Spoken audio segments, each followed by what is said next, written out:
Hello students, मैं पुनः आपके सामने आज क्लास 11th और 12th दोनों के लिए बहुत ही इम्पोर्टेंट टॉपिक्स, खास करके 12 बोर्ड एग्ज़ाम के लिए बहुत ही इम्पोर्टेंट टॉपिक्स है ये।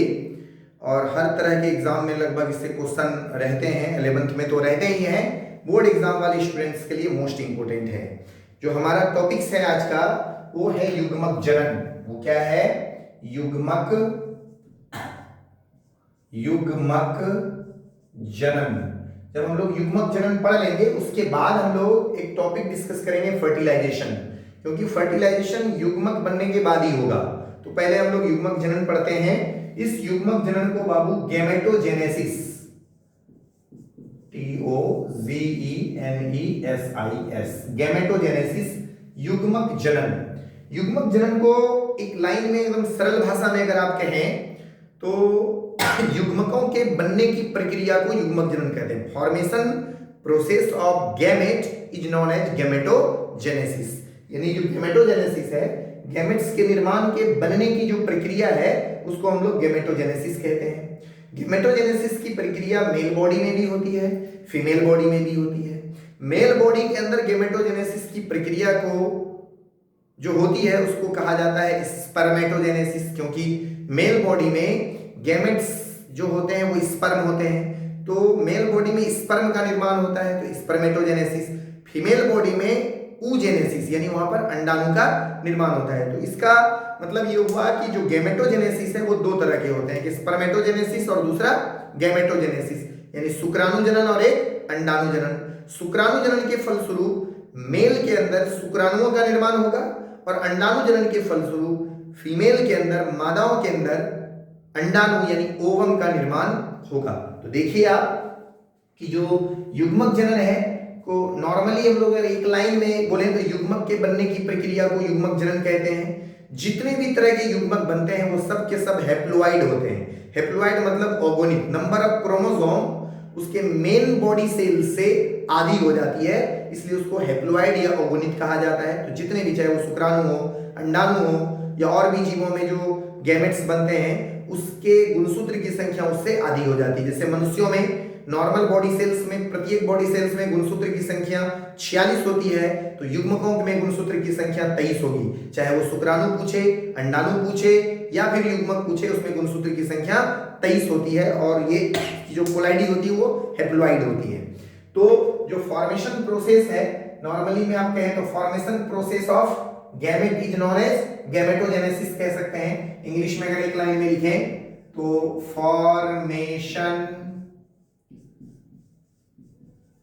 Process of gametes is known as gametogenesis.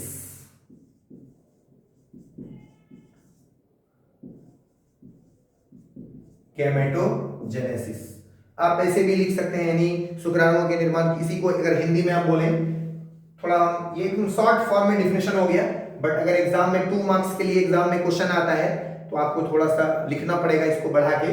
कैसे लिखेंगे तो देखिए, अगर एग्जाम में क्वेश्चन आ जाए युग्मक जनन किसे कहते हैं, तो मैं आपके लिए आंसर भी लिख देता हूं ताकि आपको नोट्स बनाने में एकदम आसान हो और ताकि आपको पढ़ने में भी दिक्कत नहीं हो और बहुत ज्यादा परेशान होने की जरूरत आपको ना हो। इसलिए चलिए हम डेफिनेशन लिख देते हैं आपके लिए। जो युग्मक जनन है तो युग्मकों के निर्माण की प्रक्रिया को या युग्मकों के बनने की प्रक्रिया को, और भाषा सरल हो गया, युग्मकों के बनने की प्रक्रिया को युग्मक जनन कहते हैं। युग्मक जनन कहते हैं। युग्मकों के बनने की प्रक्रिया को युग्मक जनन कहते हैं। युग्मक जनन के फलस्वरूप, युग्मक जनन के फलस्वरूप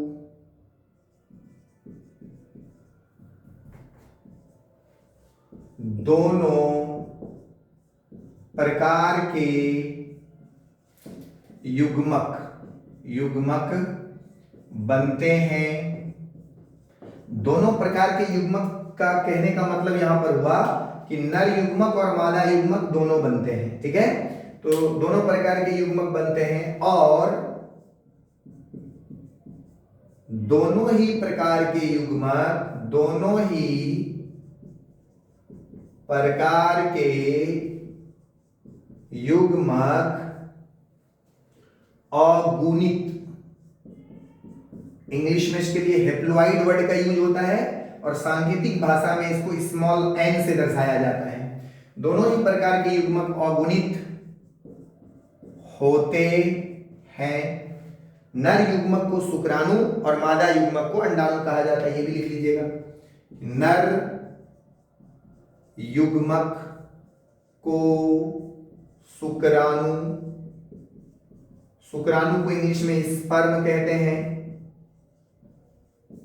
एवं मादा युग्मक को अंडाणु यानी ओवम कहते हैं। आपके 2 मार्क्स के लिए ये एकदम सफिशिएंट आंसर है, आपको आराम से इसमें 2 मार्क्स मिल जाएगा। और एक इंपॉर्टेंट बात ये कि अगर और इसको आप अच्छे से लिखना चाहते हैं तो इसके लिए लाइन और जोड़ दीजिएगा। इसमें युग्मक जनन है वो 2 तरह के होते हैं, यानी टाइप्स ऑफ गैमेटोजेनेसिस की अगर बात करें तो वो 2 तरह के होते हैं। टाइप्स ऑफ गैमेटोजेनेसिस, युग्मक जनन 2 तरह के होते हैं। पर अगर आप चेंज करके लिख सकते हैं, युग्मक जनन 2 प्रकार के होते हैं, प्रकार के होते हैं। युग्मक जनन 2 प्रकार के होते हैं। नंबर 1 एक होता है शुक्राणु जनन, शुक्राणु जनन, इसको इंग्लिश में कहते हैं स्पर्मेटोजेनेसिस।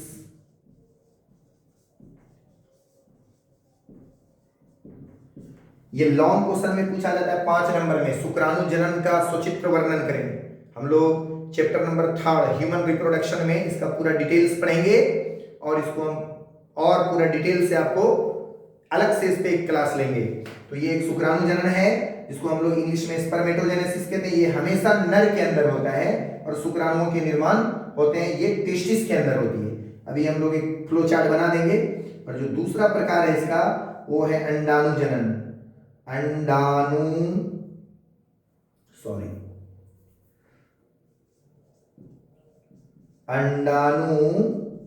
जनन, इंग्लिश में ऊजेनेसिस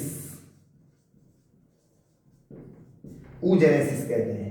जो शुक्राणु जनन है वो क्या है, मेल बॉडी में शुक्राणुओं के निर्माण की प्रक्रिया को शुक्राणु जनन कहते हैं। मेल बॉडी में शुक्राणुओं का निर्माण टेस्टिस के अंदर, जिसको वृषण कहते हैं, वृषण में होता है। वृषण में एक खास जगह होती है शुक्रजनक नलिका। हम अभी एक टेबल बनाते हैं, आप इसका स्क्रीनशॉट ले लीजिए। 2 मार्क्स के आंसर के लिए एकदम पर्याप्त आंसर है ये और बहुत ही इंपॉर्टेंट क्वेश्चन है बोर्ड एग्जाम के लिए। तो आप इसे जरूर एक बार देख लीजिएगा, अच्छे से समझ लीजिएगा तो आपको तुरंत याद हो जाएगा। आप इसका स्क्रीनशॉट ले लीजिए, फिर हम लोग थोड़ा सा इसके बारे में डिस्कस कर लेते हैं। टाइप्स ऑफ जो गैमेटोजेनेसिस है शुक्राणु जनन और अंडाणु जनन के बाद एक छोटा सा शॉर्ट में आप देख लीजिए इसे। तो चलिए हम लोग जो गैमेटोजेनेसिस की बात करते हैं, शुक्राणु जनन, तो टाइप्स ऑफ गैमेटोजेनेसिस यानी युग्मक जनन के प्रकार की अगर बात करें, युग्मक जनन के प्रकार की अगर बात करें बाबू, तो युग्मक जनन 2 तरह के होते हैं। एक को कहते हैं हम लोग शुक्राणु जनन और एक को कहते हैं अंडाणु जनन। मतलब एक हो गया शुक्राणु जनन और एक हो गया अंडाणु जनन। अंडाणु जनन, अंडाणु जनन को ऊजेनेसिस कहते हैं, OOGENESIS। और शुक्राणु जनन को स्पर्मेटोजेनेसिस,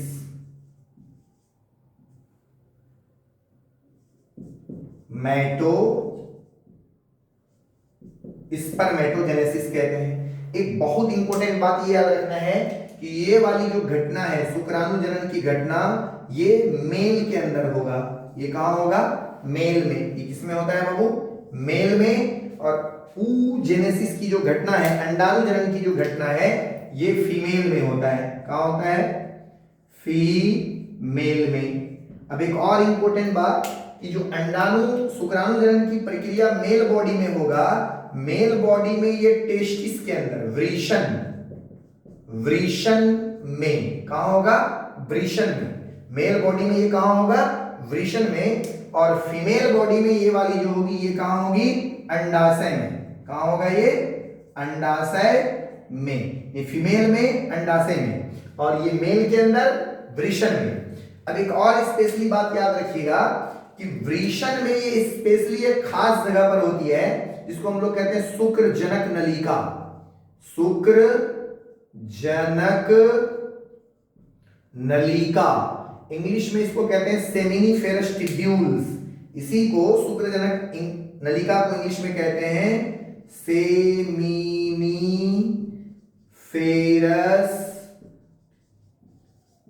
ट्यूब्यूल्स। तो अगर आप इसका डिफिनेशन लिखना चाहें तो क्या लिखिएगा? शुक्राणु जनन का डिफिनेशन अब सुन लीजिए, आपको याद हो जाएगा, मुझे लिखने की जरूरत नहीं है। लिखना है तो आप इसको नोट कर सकते हैं कि शुक्राणु जनन क्या है। बोलेंगे मेल बॉडी के वृषण में, मेल बॉडी के वृषण में शुक्रजनक नलिका के अंदर शुक्राणुओं के बनने की प्रक्रिया को शुक्राणु जनन कहते हैं। फिर से एक बार सुन लीजिए, मेल में मेल के वृषण में, से लिखिए मेल के वृषण में शुक्रजनक नलिका के अंदर शुक्राणुओं के बनने की प्रक्रिया को शुक्राणु जनन कहते हैं। या सिर्फ ये लिख सकते हैं आप लोग कि मेल बॉडी के वृषण में शुक्राणु के बनने की प्रक्रिया को शुक्राणु जनन कहते हैं। अंडाणु जनन का डिफिनेशन क्या हो जाएगा कि फीमेल बॉडी के अंडाशय में, फीमेल बॉडी के अंडाशय में अंडाणुओं के बनने की प्रक्रिया को अंडाणु जनन कहते हैं। तो अंडाणु जनन अंडाणु बनने की प्रक्रिया है जो फीमेल के अंडाशय में होगी, और शुक्राणु जनन जो है शुक्राणु के बनने की प्रक्रिया है जो मेल के वृषण में होगी। एक खास बात ये याद रखना है कि मेल के वृषण में ये कहां होगी? तो ये शुक्रजनक नलिका में होगी। ऑब्जेक्टिव क्वेश्चन पूछ देगा कि जैसे शुक्राणुओं का निर्माण कहां होता है, तो नॉर्मली इसका आंसर वृषण। लेकिन अगर क्वेश्चन ये पूछ दे कि वृषण में शुक्राणुओं का निर्माण कहां होता है, तो फिर आप क्या लिखेंगे? शुक्रजनक नलिका, सेमिनिफेरस ट्यूब्यूल्स। या फिर क्वेश्चन ऐसे ही पूछेगा कि शुक्राणुओं का निर्माण कहां रहते हैं, और ऑप्शन में वृषण नहीं रहेगा, तो वहां पर क्या रहेगा बाबू? शुक्रजनक नलिका रहेगा। और उसी तरह से अंडाणुओं का निर्माण कहां होता है, तो अंडाशय में, ओवरी के अंदर होता है। उम्मीद करते हैं आपको ये क्वेश्चन समझ में आ गया होगा। इस पे जो शुक्राणु जनन है और अंडाणु जनन है, इस पे लॉन्ग क्वेश्चन पूछा जाता है। शुक्राणु जनन की प्रक्रिया का सचित्र वर्णन करें, उसके लिए हमें स्पेशल आधे घंटे का लगभग वीडियो बनाना होगा, तो फिर आपको समझ में आएगा कि शुक्राणु जनन की प्रक्रिया में जल्द ही उस पे भी आपके लिए वीडियो बनाऊंगा। फिर अंडाणु जनन की प्रक्रिया का भी सचित्र वर्णन करेंगे और उसके पूरे सिस्टम को, उसके पूरे मैकेनिज्म को पढ़ेंगे कि शुक्राणु जनन और अंडाणु जनन का निर्माण कैसे होता है, उसमें कौन कौन से हार्मोन पार्टिसिपेट करते हैं, कब शुक्राणु बनते हैं, कब अंडाणु बनते हैं, शुक्राणु और अंडाणु जनन की जो पूरी मैकेनिज्म है वो हम लोग पूरे डिटेल से पढ़ेंगे। तो आपको हमारा ये वीडियो कैसा लगा? आप हमारे वीडियो को लाइक करें, शेयर करें, कमेंट करके बताएं, और हर तरह के आप कह सकते हैं कि चैनल्स पे इसे आप शेयर करें ताकि हमारे वीडियो को ज़्यादा से ज़्यादा लोग सब्सक्राइब करें। और आप अपना बहुत बहुत ख्याल रखें, बहुत ध्यान रखें, अच्छे से पढ़ाई करें। इसी तरह से इंटरेस्टिंग वीडियो आपके लिए हम लाते रहेंगे छोटे छोटे, तो आप अपना ध्यान रखें। Good night.